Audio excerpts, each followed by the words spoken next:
Finalmente, y antes de dar paso a una sesión de preguntas y respuestas,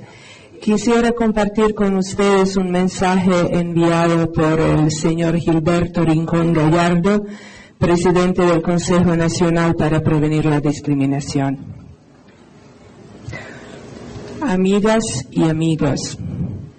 cuestiones de salud me han impedido estar en persona con ustedes para compartir este Día Internacional de Conmemoración de las Víctimas del Holocausto. Sin embargo, quisiera hacerles llegar un breve mensaje,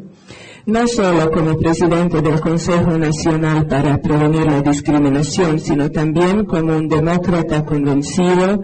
de que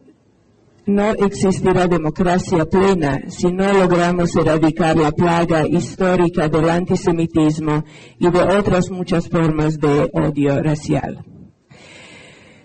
6 millones de judíos perecieron en los campos de concentración y exterminio que el nazismo había instalado no solo en territorio alemán, sino sobre todo en áreas conquistadas a partir de 1939.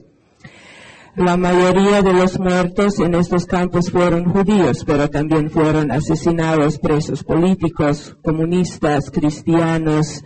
sindicalistas, gitanos, personas con discapacidad y resistentes a las diversas ocupaciones territoriales de Alemania. Al horror de cualquier guerra, y la Segunda Guerra Mundial tuvo horror y drama de sobra,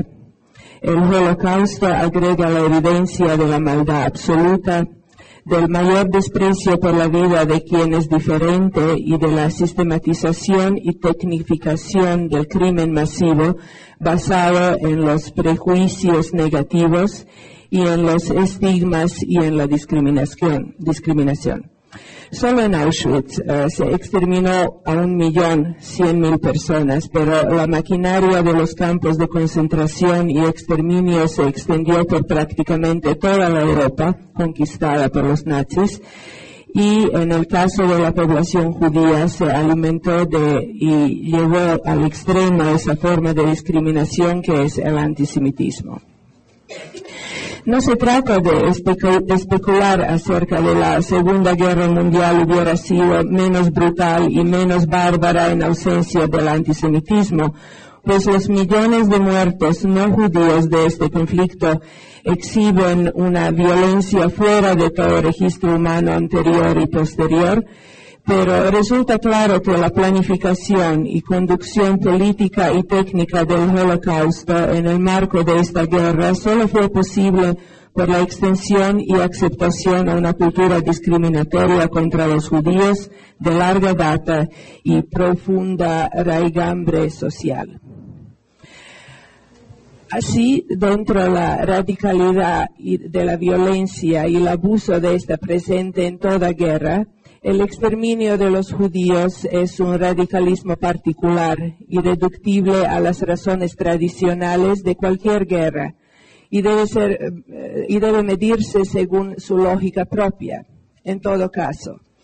la pregunta que se impone es si esa cultura del antisemitismo murió con la derrota de los nazis, o si es una realidad cultural contra la que se debe seguir luchando y frente a la cual no debería haber espacio para desmayos y abandonos. Fácil resulta, por desgracia, adjudicar el exterminio de la población judía en esos campos de la muerte a las obsesiones de Hitler, a su ideario racista o a su biografía personal. También resulta sencillo, aunque igualmente falso, adjudicar este exterminio solo a la dirigencia política y militar del nacionalsocialismo, suponiendo que la gran mayoría del pueblo alemán no supo con exactitud ni de la existencia de los campos ni de lo que sucedía en ellos. Desde luego, no es posible decir que toda esa gran mayoría social fue responsable directa de esta política de crimen y exterminio, pero cuesta trabajo creer que los prejuicios antisemitas instalados en la cultura alemana de esa época con una gran fuerza, no generaran el caldo de cultivo para que mucha gente volteara a otro lado cuando los judíos fueron primero hostigados, luego perseguidos y finalmente torturados y ejecutados. La hipótesis de la locura maligna de un líder o de una camarilla es en buena medida tranquilizadora porque deja fuera a la gente normal, a las personas comunes y corrientes que en situaciones regulares serían incapaces de hacer daño a nadie. Sin embargo, la naturaleza racista del nazismo y el odio contra los judíos no es únicamente cuestión de un líder delirante o de un grupo político obnubilado por el dogma, sino la explotación política de ciertas ideas populares y la elaboración y defensa pública del prejuicio y el odio socialmente extendidos. En una palabra, la radicalización de la cultura de la discriminación.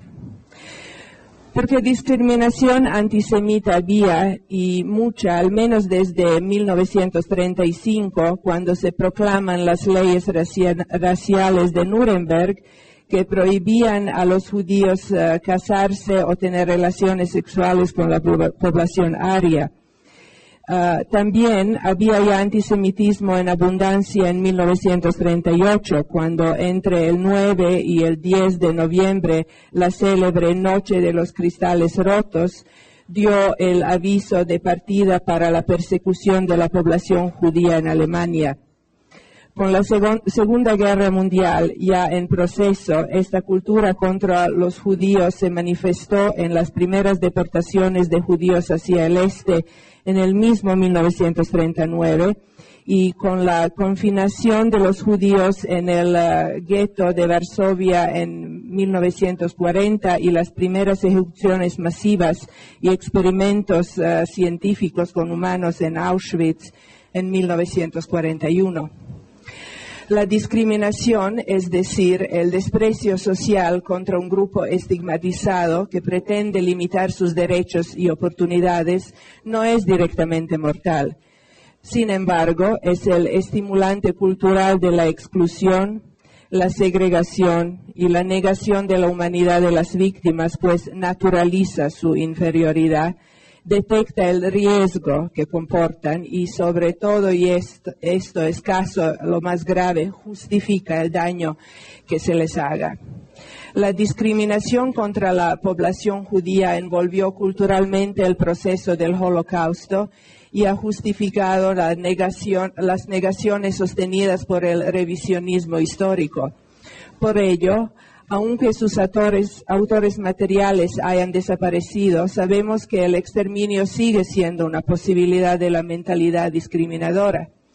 Por ello mismo es necesario luchar por una cultura de la equidad y el respeto a las diferencias, precisamente porque sabemos hasta dónde puede llegar la cultura de la exclusión y el desprecio hacia un grupo estigmatizado. Muchas gracias.